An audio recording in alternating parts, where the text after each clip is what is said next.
So here we have the first gun of the second half, and Optic literally goes with a 2-op setup here, which also will always work on train. A lot of teams, I feel like a lot of teams haven't really done the double op setup on train just because of how viable smokes are and how like execution they're always taking into consideration the ops. But Optic goes with it and it works out for them this round because they win it. But what happens here in this round is I've seen a lot more European teams go for this type of T default, which is the 2-1-2 with like more aggression towards Ivy. But what I see a lot of the time is like early aggression, getting a pick. What happens in this round, excuse me, is that they really don't get a pick, even like till it gets down to 50 seconds. They start grouping up towards middle, and they come out 5 towards middle-ish. Like I think there's like 1 towards ladder or something of that nature. But the round looks a little bit sloppy by Astralis. I don't know if it's because of Optic's utility was like really well placed, or like Astralis didn't feel comfortable coming out of Ivy. But the round, like you'll see that it's 5 coming out, and they lose, and like they don't even get a chance to get the bomb down.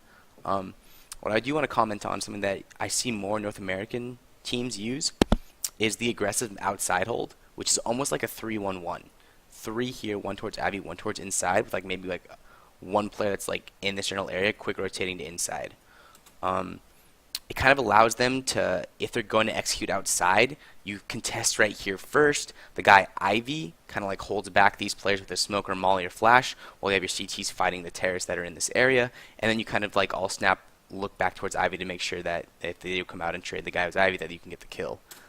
And I'll resume this one here. And I think this is actually one you want to watch from the radar, because you can kind of see the positioning at the very beginning of the round, because there's a lot of stuff that happens here. It goes to 2-1-2 into a regroup over towards middle with smoke execute. You kind of see the CTs have this 1-3-1, but then it goes into a 1-2-2 because they feel like it's going to come to Ivy late. But see how aggressive this they get? Like they're really beyond the bomb side at this point. Rush even gets a little bit farther eventually, but they're holding. This setup is made for making sure we find out intel at ladder, intel at T middle, and then we have 2 or 3 guns looking at each of them while one opper holds down Ivy.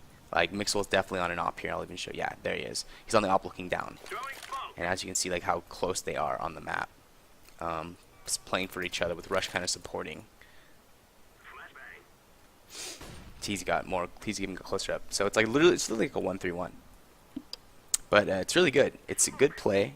I mean, obviously European teams use it as well, like all the time. But I see like a lot of the time North American teams want to play it like right off the bat.